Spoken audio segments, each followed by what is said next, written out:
essa responsabilidade. E dessa vez eu não esqueci, né?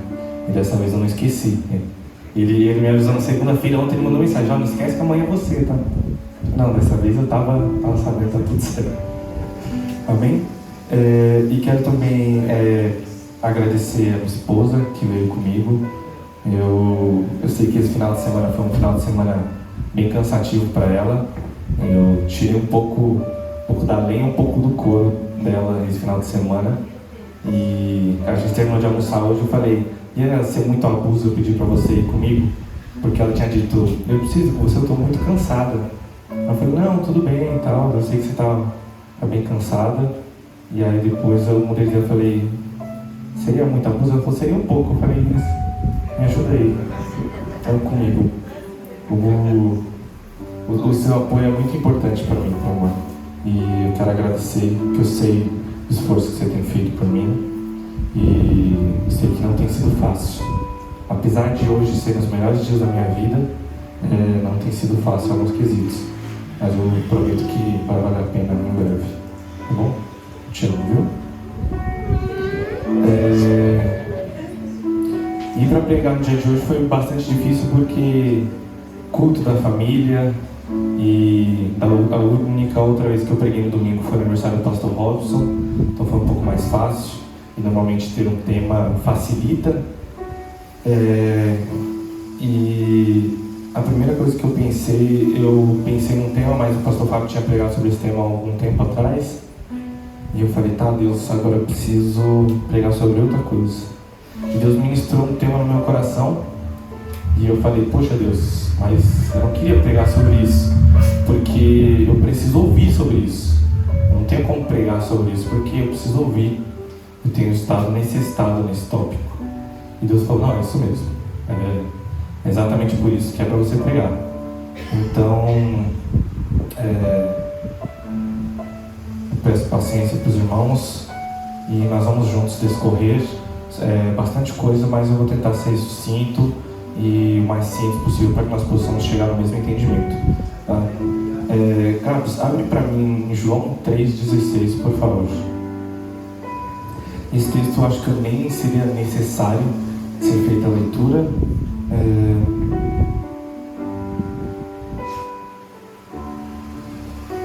Nós vamos ler até o 18, tá, Gabs?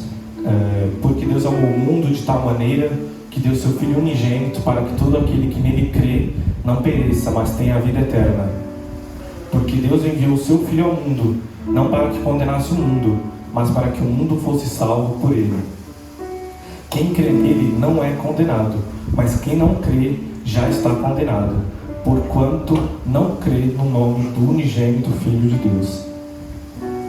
E diferente do que a maioria das pessoas pregam quando usam esse tema, eu não vou falar hoje do amor ou sobre a salvação. O tema da minha pregação hoje é todo aquele que nele crê. Então essa noite nós vamos falar sobre fé. Amém? E eu sempre, quando eu pego um tempo para poder pregar, eu vou construindo o que eu quero falar e eu vou juntando os versículos aqui, as notas, e passam para baixo, outro para cima. Mas eu ainda não tinha um texto para ler de começo, esse primeiro texto. E depois eu já tinha praticamente a pregação pronta e eu estava ainda: meu Deus, mas como é que eu vou começar? Porque esse primeiro texto, esse próximo texto que eu vou ler não é um texto para começar a pregação, não é um texto que eu quero para poder começar. E pensando, e eu lembrei desse texto. E aí eu entendi que para nós hoje o importante é isso: é todo aquele que nele crê. Amém? Existem muitos textos que Jesus conversa com pessoas que não estão no meio dele, e uma das poucas coisas que ele pergunta é: você crê? Ou quando o milagre acontecia, ele dizia: a sua fé te salvou, demonstrando o quão importante era isso. Mas nós vamos chegar nesse ponto. Primeiro nós vamos falar sobre o que é fé. Gabs, vamos primeiro para Gênesis 15:4, porque fala de Abraão, e nós falarmos de fé não poderíamos deixar de falar de Abraão, obviamente. Mas eu não peguei o texto de quando Abraão vai apresentar Isaac no monte. Eu peguei um texto até antes do momento com Abrão na época e muda o nome dele para Abraão, e quando ele fala com Sarai. Eu peguei um texto quando Deus fala um pouco antes, que ele fala só com Abrão. Ele diz: eis que veio a palavra do Senhor a ele, dizendo: este não será o teu herdeiro, mas aquele que de tuas entranhas sair, este será o teu herdeiro. Próximo. Então o levou fora e disse: olha agora para os céus e conta as estrelas, se as pode contar. E disse-lhe: assim será a tua descendência. E creu ele no Senhor, e imputou-lhe isto por justiça. É esse ponto específico, porque a descrição do que é fé, nós temos na Bíblia, ela vem posterior a Abraão. Abraão vem antes disso, antes de provavelmente ele ter recebido uma concepção exata do que seria fé. Hoje nós sabemos exatamente o que é fé, nós vamos ler no texto seguinte, mas Abraão nesse momento ele nem tinha essa concepção.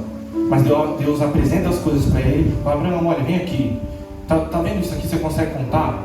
É disso que eu farei a sua descendência. E Abraão crê nele. E quando o texto diz: imputou-lhe isto por justiça, quer dizer que Deus creditou a Abraão. Ele deu crédito a Abraão, porque Abraão creu, mesmo sem nenhuma indicação. Nesse momento, Abraão já tinha 80 anos aproximadamente, se não me engano. O texto me deu mais ou menos essa ideia de uns 80 anos. Ele ainda não estava próximo dos seus 100 anos, que foi quando ele teve Isaac, mas ele já era um homem de fato idoso. E Abraão questiona Deus: mas eu não tenho descendente, de quem vai vir? De algum filho da minha tenda? Por isso que Deus fala: não, vai vir das tuas entranhas. E Abraão acredita naquela palavra fielmente, de todo o coração, e ele descansa naquela única palavra que Deus tinha lançado para ele. Isso é fé. No próximo texto, em Romanos 4:19, Paulo fala exatamente sobre esse momento de Abraão. Quando ele está escrevendo aos Romanos, ele relembra ele sobre esse momento. E não enfraquecendo na fé, não atentou para o seu próprio corpo já amortecido, pois era já de quase 100 anos, nem tampouco para o amortecimento do ventre de Sara. Próximo. E não duvidou da promessa de Deus, por incredulidade, mas foi fortificado na fé, dando glória a Deus, e estando certíssimo de que o que ele tinha prometido também era poderoso para o fazer. E estando certíssimo de que o que ele tinha prometido, aqui está falando daquele que tinha lhe prometido, né? Às vezes a Bíblia é um pouco difícil de compreender pelos termos que ela usa, mas é exatamente isso que Paulo está dizendo. Abraão creu pela pessoa que estava lhe prometendo. E aí nós chegamos então, tem duas situações que eu queria fazer antes. Em Gênesis 22:4, abre para mim, Gás, por favor. Assim, aqui nós temos o momento de quando Abraão, já nesse momento, recebe o pedido de entregar Isaac. E nos dois textos, no 4, depois nós vamos para o 8, Gás, bem rápido. Ele diz assim: ao terceiro dia levantou. Próximo.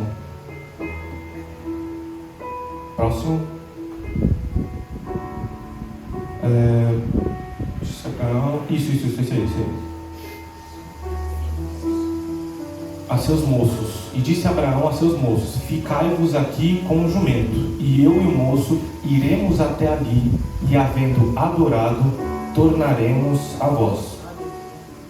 Abraão recebe de Deus o pedido de Isaac, porém Deus não diz nada além disso.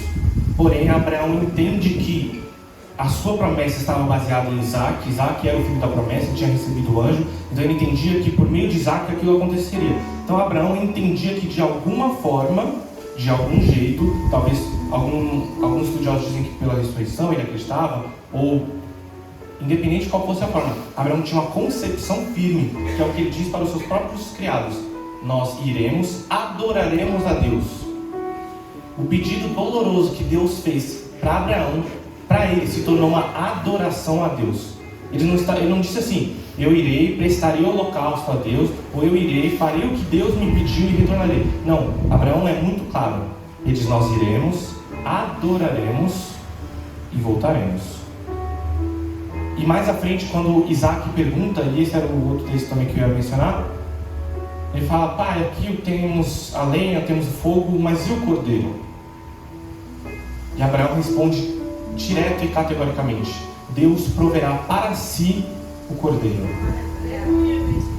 Ali ele já estava com Isaac. Isaac provavelmente tenha pensado que alguma coisa estranha poderia acontecer, mas em nenhum momento Abraão duvida, em nenhum momento ele demonstra 1 milímetro de fraqueza. Pelo menos o texto não nos dá essa informação, e eu acredito dessa forma, porque ele é muito direto, ele responde imediatamente.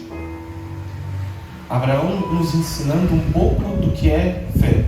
E aí nós vamos para Hebreus 11:1, que Paulo nos diz exatamente como ele enxerga e o que seria a fé, o que as ações de Abraão estavam demonstrando.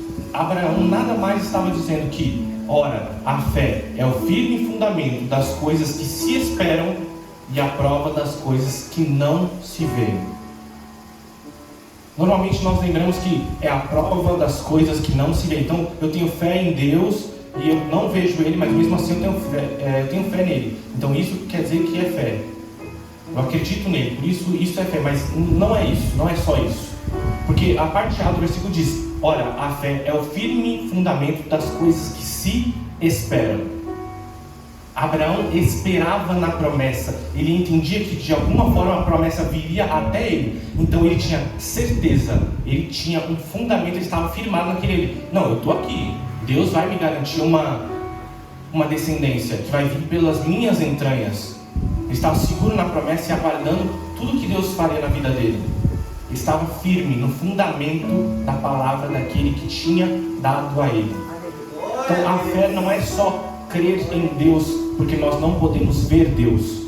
É óbvio que Jesus diz: mais abençoado aquele que não viu e creu. Mas aqui o texto também nos leva a entender que a fé é o firme fundamento, é a certeza, é uma garantia que nós temos no nosso coração de coisas que ainda não chegaram, de coisas que nós ainda não vimos, de coisas que nós ainda não tocamos, que nós não sabemos como é que vai ser. Nós não sabemos como é que Deus vai voltar, nós não sabemos. Nós temos, a Bíblia nos dá descrições, mas muitas das partes a gente ainda fica duvidoso, receoso. Não, mas como é que vai ser isso aqui? Vai ser literal, não vai ser literal? Vai ser no segundo, não vai ser no segundo? Vai ser antes, vai ser depois? Mas nós não podemos ser assim. Nós temos que ser como Abraão. Não, eu tenho certeza que ele virá me buscar, ele me levará para o céu, e nós reinaremos juntos. Glória a Deus, aleluia. Isso é a fé, o firme fundamento. O fundamento são as palavras que ele nos deixou. Aleluia. E na Bíblia, o pastor Robson até já pregou sobre isso. Existem muitos tipos de fé. Existe a fé salvífica, existe o dom da fé, que é concedido a algumas pessoas. Mas nós vamos abranger outros pontos.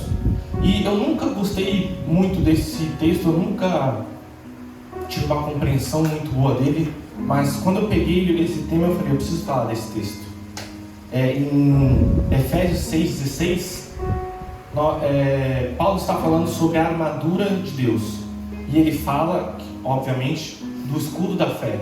Tomando sobretudo o escudo da fé, com o qual podereis apagar todos os dardos inflamados do inimigo, do maligno. Então, nesse texto, quando Deus fala de toda a armadura, fala da palavra, fala do calçado, fala da couraça da justiça, ele fala do escudo, a arma que pode nos proteger, a fé. Por que Paulo fala isso? Porque as dificuldades, elas virão, independente do que nós façamos, independente do quanto que nós tenhamos fé, independente do quanto nós oramos, as dificuldades elas vão aparecer na nossa vida. E a única coisa que pode nos proteger desse ataque que o mundo pode nos dar é a nossa fé. É a certeza que nós temos de que Ele virá por nós, de que Ele olha por nós. Assim como diz o texto: eu bem sei os pensamentos que tenho a vosso respeito, pensamentos de paz, não de mal, para vos dar o fim que desejardes. Essa é a única garantia que nós temos, e por isso que a fé é o escudo, por isso que a fé serve para bloquear todas essas armadilhas, todos esses ataques. Porque a fé, ela vai nos garantir o nosso futuro. Ela vai nos dar esperança para que nós tenhamos certeza do dia de amanhã. Em Provérbios 3,15, Salomão fala, e ele diz, 3,5, desculpa, Gabs. Confia no Senhor de todo o teu coração e não te estribes no teu próprio entendimento. Salomão, que foi o garoto que pediu sabedoria a Deus, agora ele olha para nós, escreve e diz: olha, confie no Senhor de todo o teu coração e não confies unicamente no teu próprio entendimento. Estribes, irmão, vem de estribo, que é do cavalo, e eu nunca andei de cavalo, mas eu vi algumas pessoas explicando o modo correto. Você não senta no cavalo, você não está sentado, você está meio em pé. E o estribo é onde você apoia as pernas. Então você está meio que em pé ali. Então o único apoio que você tem, no final das contas, é o estribo. Eu pensava que as pessoas iam sentado, né? Até para poder facilitar a locomoção. Mas não. Então quando Salomão diz: olha, confia no Senhor de todo o teu coração e não te estribes, não se apoies, não se mantenha acreditando no seu próprio entendimento. Salomão está dizendo assim: olha, eu fui abençoado por Deus, Deus me deu um pedido e eu pedi sabedoria e Ele me abençoou. Porém, se tem algo de sábio que eu posso te dizer, não confie na tua sabedoria, não confie em tudo aquilo que você pensa, não confie em tudo aquilo que o seu coração acha que pode acontecer. A única coisa que nós podemos crer é o Senhor, são as palavras que Ele nos deixou. Aleluia! Oh, Deus fiel! E existem pessoas que, mesmo na igreja, dizem: eu não tenho fé para isso, ou Thomas, não dá para, eu não consigo isso aqui, eu não tenho fé. Eu já ouvi pessoas dentro da igreja dizer: eu não tenho fé para isso. Isso é muito problemático, porque em Romanos 10:17 diz: de sorte que a fé é pelo ouvir, e ouvir pela palavra de Deus. Se você não tem fé naquilo que Deus está falando para você, só quer dizer uma coisa: quer dizer que você não está ouvindo o que Deus está te falando. Porque pode ser, às vezes a gente não lê a Bíblia tanto quanto deveria. Eu não leio a Bíblia tanto quanto deveria. Eu nunca nem li a Bíblia inteira, já deveria ter lido. Mas talvez se o texto fosse: olha, a fé vem por ler e ler da palavra do Senhor, talvez a maioria de nós poderia dizer: realmente, é por isso que eu não tenho fé. Agora, se você está na igreja, se você escuta a palavra do Senhor todos os domingos, pelo menos, e você diz: olha, eu não tenho fé, então tem algum problema, tem algo de errado, você não está ouvindo a palavra de Deus. Ou se você escuta, é como ouvinte desatento. É óbvio que eu não estou dizendo que nós vamos estar fortes o tempo todo. Não quer dizer que nós vamos estar urrando fé o tempo todo. Não é isso. Às vezes a gente dá uma desanimada, às vezes a perna dá uma enfraquecida, né? No próprio texto de Mateus 14:28, que Pedro anda sobre as águas, esse texto, para mim, Pedro é completamente esquisito, sem razão. É um texto que demonstra a loucura de Pedro naquilo que Jesus era para ele.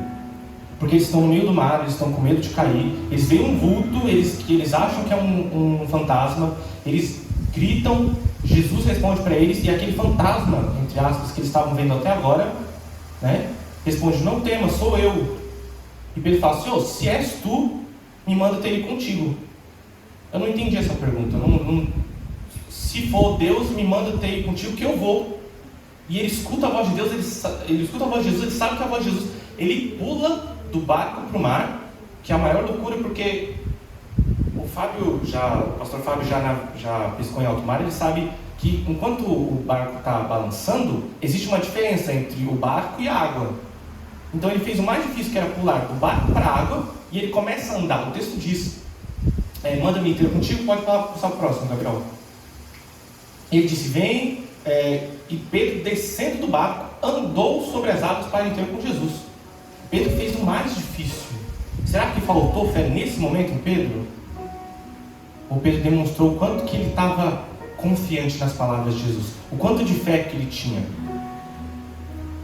Mas aí ele andando ali, talvez ele se deu conta da loucura que ele estava naquele momento e falou: eu pulei do barco no meio da tempestade e eu estou andando aqui em direção a um vulto que eu ouvi da voz de Jesus, e o vento está muito forte, a tempestade está horrível e eu estou andando no meio do mar. Talvez ele se deu conta da loucura que era tudo aquilo, do quanto que a fé dele tinha movido ele naquele momento, de formas que a razão não teria feito. Porque ele olha para aquela situação e fala: opa, tem alguma coisa errada. E Jesus, que está perto, salva ele e diz: passa para a palavra de Jesus. Próximo. Calma. Homem de pequena fé, por que duvidaste? Então Jesus mostra que não foi porque Pedro não tinha fé. Ele mostra que Pedro teve uma pequena fé naquele momento. Talvez a fé de Pedro, ele pulou do barco, a fé grande, ele olhou e a fé murchou igual um balão. E Jesus fala: por que você duvidou agora? Talvez Jesus poderia ter dito mais.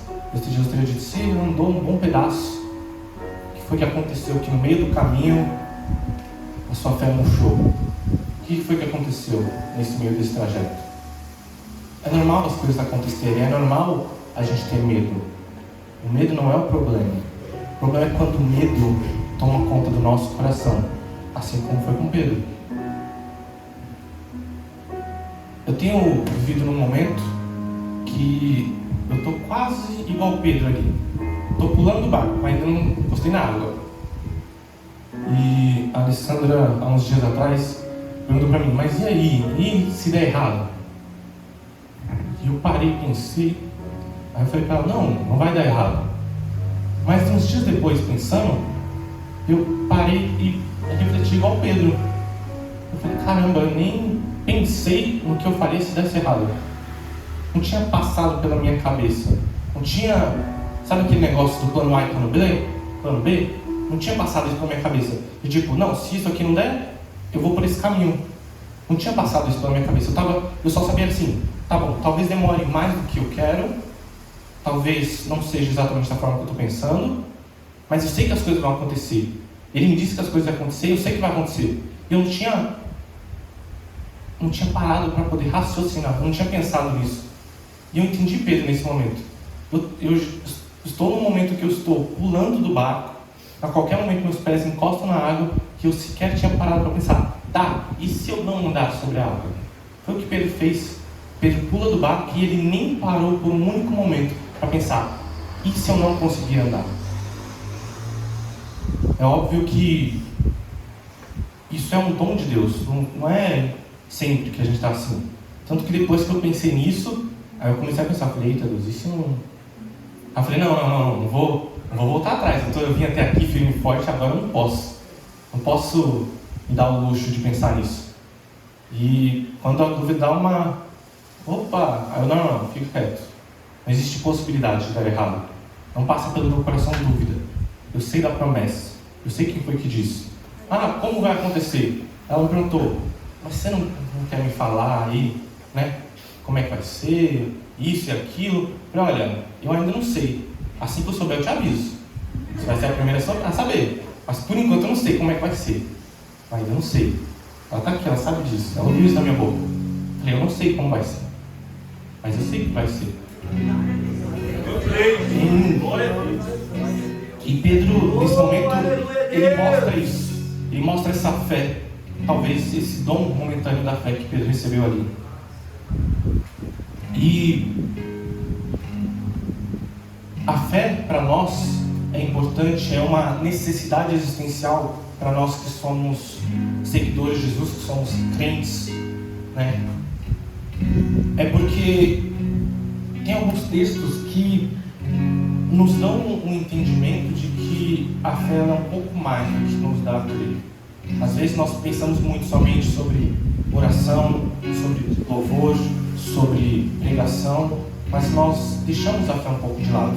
Em Efésios 2:8, Paulo diz: porque pela graça sois salvos por meio da fé.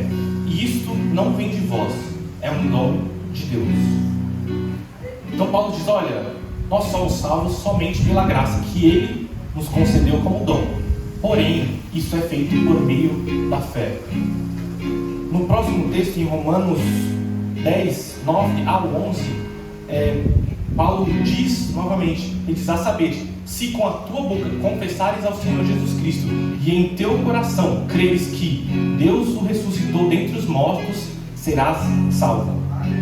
Visto que com o coração se crê para a justiça e com a boca se faz confissão para a salvação.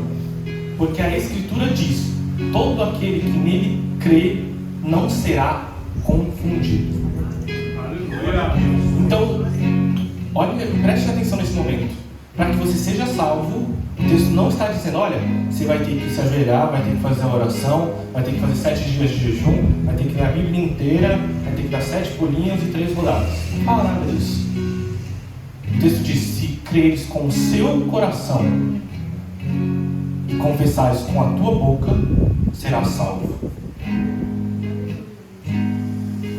Às vezes nós continuamos na igreja, seguimos, estamos aqui todos os cultos, mas nós esquecemos dessa fé que nós precisamos alimentar, da certeza que nós precisamos ter dele. Nós esquecemos do firme fundamento que é a palavra dele para conosco. Isso é a importância máxima da nossa salvação, segundo o texto de Paulo que nós acabamos de ler.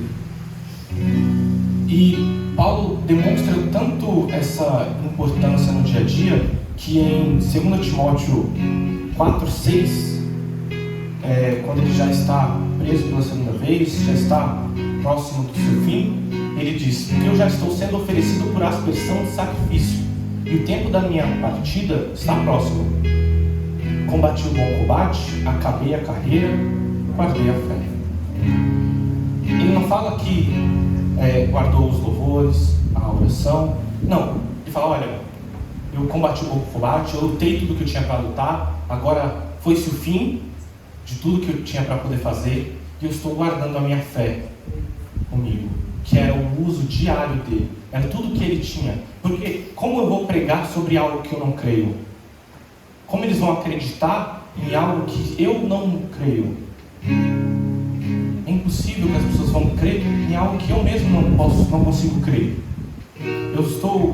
Eu e a Liz estamos assistindo aquela série Jesus, The Chosen, e é engraçado porque ela não conhece tanto alguns aspectos da Bíblia, e é bom que eu vou explicando para ela o que eu sei e tal. E tem bem no começo, uns versículos, um dos capítulos mostra para frente e fala da morte do primeiro discípulo, que é Tiago Maior. E ela pergunta, ele morreu? Ele sim, ele foi martirizado e tal. Ela fala, mas os outros morrem também?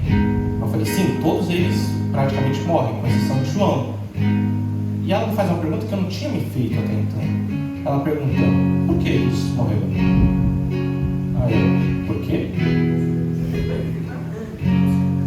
Aí eu falei, não, porque Roma estava perseguindo eles, tinha os judeus e tudo mais, e contra a perseguição de Roma, eles foram martirizados. Falou, não, mas por que eles tinham que morrer? Aí eu, caramba, por que eles tinham que morrer? Falei, depois eu te conto, deixa eu pensar um pouco. Puxei todas as aulas do curso bíblico de manhã, tudo tava puxando ali, puxando, eu não estava achando na hora. E depois eu até comentei com o meu pastor, estávamos lá na casa dele, comentei essa pergunta, e eu lembrei de uma fala de um pastor que eu aprendi a gostar, e ele diz que a morte dos discípulos serve como prova da veracidade do que eles viram em Jesus. Porque ninguém morre por algo que não crê. Se os discípulos não acreditassem de verdade em Jesus, eles jamais teriam morrido por aquilo. Eles jamais teriam sido martirizados. E foram levados até o último ponto. E perguntaram, e aí, você nega? Não, não nego.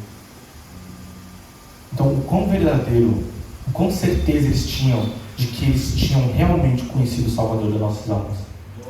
A morte deles, como Davi disse, algumas mortes Deus tenta se esquivar, mas não dá. As mortes dos discípulos eu acho que era inevitável. Era o preço que eles tinham que pagar para poder dizer para nós: olha, o que eu vi, o que eu ouvi, o que eu presenciei era tão verdadeiro, eu cria tanto naquilo, que eles poderiam me arrancar a cabeça e ainda assim eu não negaria o que eu vi.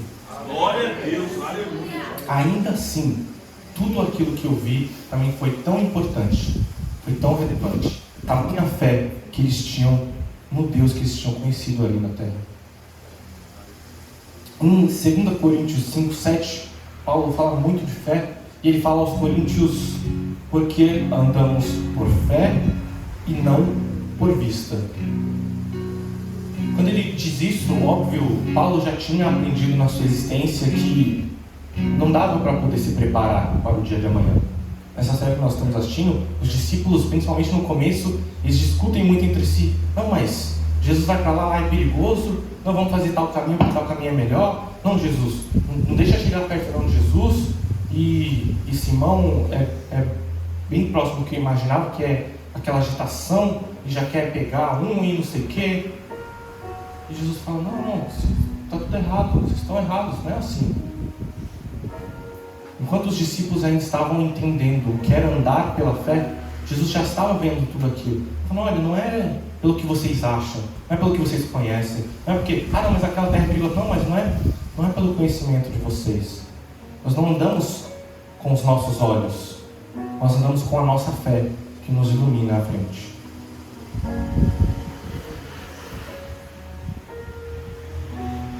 Gabi, se a gente vai pular esse texto, a gente vai para o outro. Aleluia. E aqui eu peguei um texto do Apocalipse, de João, que ele fala da importância da fé. Volta no 7, só para... Ele fala para a igreja de Filadélfia. Ele é o anjo da igreja que está em Filadélfia. Escreve: isto diz o que é santo, o que é verdadeiro, o que tem a chave de Davi, o que abre e ninguém fecha, e fecha e ninguém abre. Conheço as tuas obras, eis que diante de ti pus uma porta aberta, e ninguém a pode fechar, porque tendo pouca força, guardaste a minha palavra e não negaste o meu nome. João, ele diz à igreja de Filadélfia: olha, eu sei das coisas que têm acontecido e eu entendo tudo isso, porém ele pôs uma porta diante de vocês e eu sei que vocês guardaram a palavra que foi lançada em direção a vocês no seu coração, para poder não espalhecer, para poder não falhar. João, ele quer dizer que nesse momento, provavelmente, se eles não tivessem guardado a palavra, talvez eles teriam falhado. Se eles não tivessem, como diz o texto do salmista, a tua palavra eu escondi, guardada no meu coração. Se eles talvez não tivessem guardado a palavra que foi recebida no coração, talvez eles teriam falhado. Assim como outros textos diz que, pois não tiveste consciência e perdeste a fé, por isso se perdeste. Diz: olha, a sua perda foi somente porque você perdeu a fé naquilo que estava exatamente à sua frente. E Jesus, sempre que ele encontra pessoas, nós tivemos um ponto que eu mencionei no começo, ele encontra pessoas necessitadas, pessoas que precisam de um milagre, pessoas que não têm mais nada a fazer. E a única coisa que ele menciona para eles é sobre fé. Não precisa abrir, tá, Gabs? Em Mateus 9:22, nós temos a mulher do fluxo de sangue. Jesus diz para ela: tem bom ânimo, filha, a sua fé te salvou. Não foi pelo esforço, não foi pela tentativa, não foi pela ousadia, não foi por nada disso. Foi a tua fé te salvou.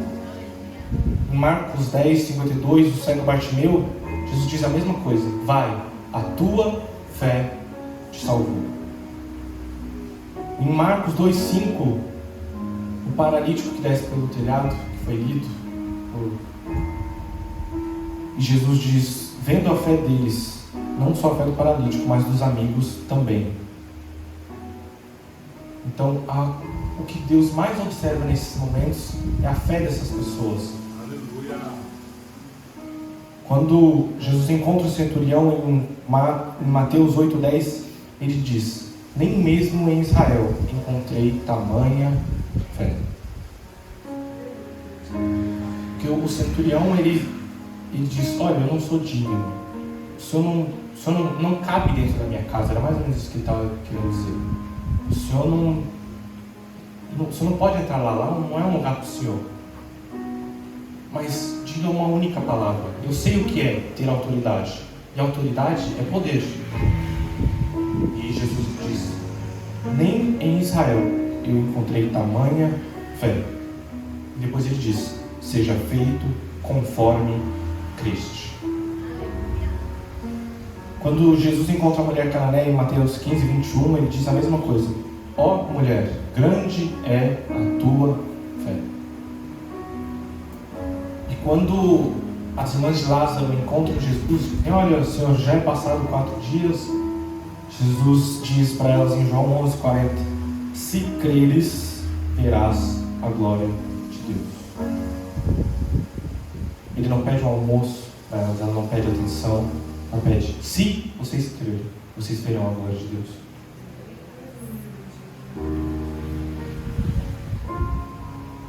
E quando Jesus está em Nazaré, em Marcos 6, o texto diz que não pôde fazer ali muitos milagres por causa da incredulidade deles. Eu estava bastante receoso com esse tema, como eu disse para os irmãos, porque eu precisava crer. A minha fé talvez estava como de Pedro, já um pouco cansada, um pouco enfraquecida. Mas todos esses textos e todas essas situações, Deus me mostrou novamente para eu manter no meu coração a minha fé acesa, a certeza da palavra que Ele tinha me dado. E manter em mim sempre aceso a atenção e a necessidade de manter a minha fé sempre firme. Eu participei uma vez de uma reunião de trabalho e ele era um cara que trabalhava no campo, aquele pessoal bem chucro, e ele pediu 2 minutos no final da reunião, já tinha passado 2 horas de reunião, um monte de gente tinha falado um monte de coisa, reunião de empresa multinacional, um monte de gente, né? PHD, não sei o que, tá. E ele chegou e disse assim, olha, eu quero só que nós façamos tudo com intenção. Eu quero que cada ação nossa seja intencional. Se a gente vai fazer por esse lado aqui, então a gente vai fazer intencionalmente. A gente vai ir por esse lado por conta desse motivo, sempre visando a nossa necessidade. E eu não consigo esquecer aquela frase dele, porque eu não vejo como isso poderia não funcionar exatamente aqui onde nós estamos.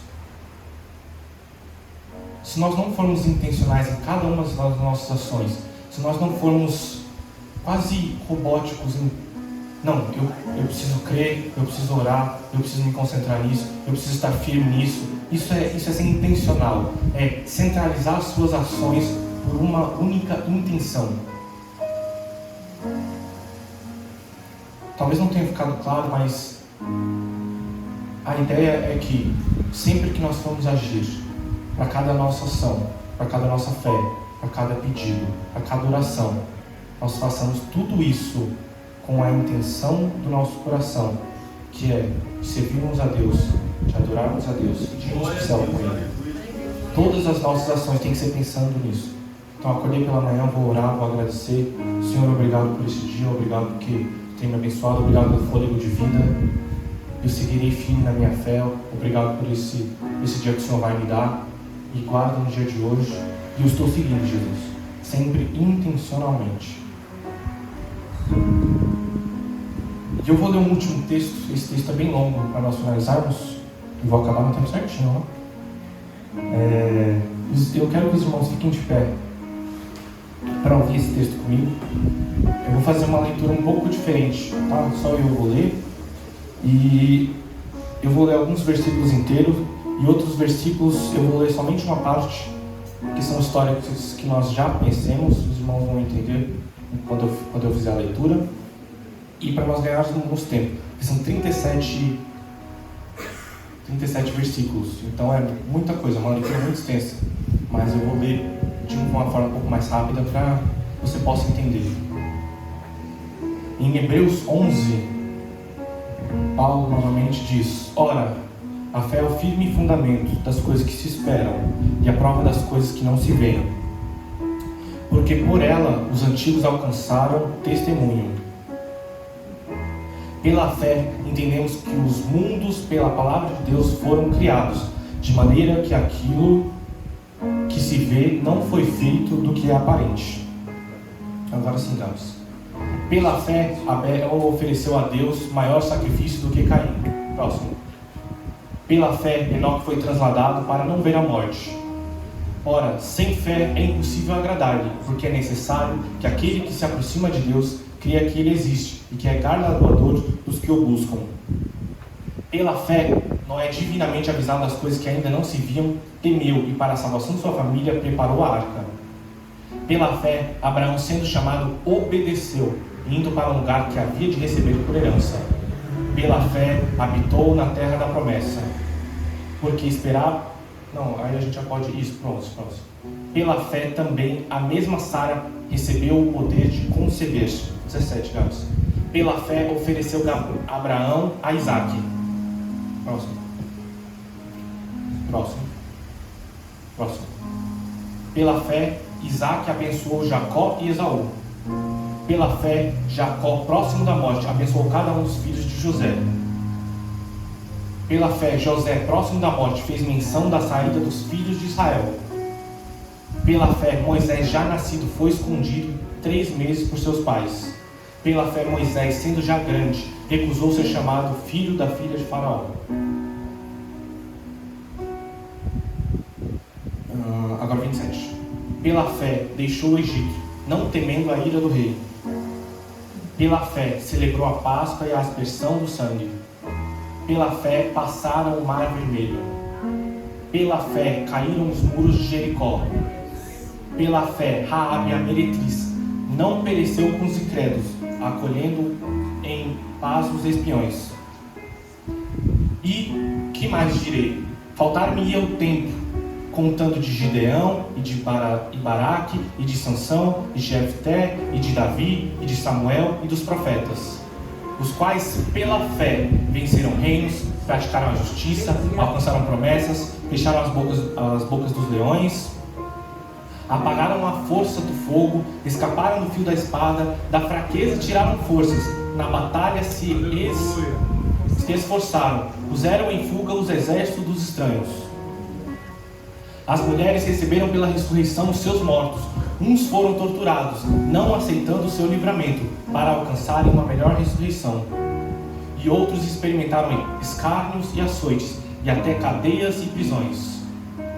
Foram apedrejados, cerrados, tentados, mortos ao fio da espada, andaram vestidos de pele de ovelhas e de cabras, desamparados, aflitos e maltratados. Glória a Deus. Paulo diz... A carta aos Hebreus, não sabemos quem foi que escreveu, acredito que foi Paulo. Peço perdão. O escritor aos Hebreus nos ensina que todas as ações que foram tomadas, todas as principais histórias, e por isso até que eu fui pulando, até o escritor diz, e ia me faltar tempo para poder dizer de todos eles tomaram as ações que eram necessárias pela fé. Todos estiveram firmes na promessa que lhes foi dada. Eu espero que os irmãos não se esqueçam desse texto, principalmente no versículo 1. A fé é o firme fundamento das coisas que se esperam. O dia de amanhã, tudo que tem pelo nosso futuro, tudo que Deus nos prometeu, tudo que está escrito na Bíblia que ainda vai acontecer, tudo isso é como um fundamento de uma casa, para nos manter seguros e crendo em Deus. Amém? Assim, eu agradeço a minha oportunidade. Em nome de Jesus.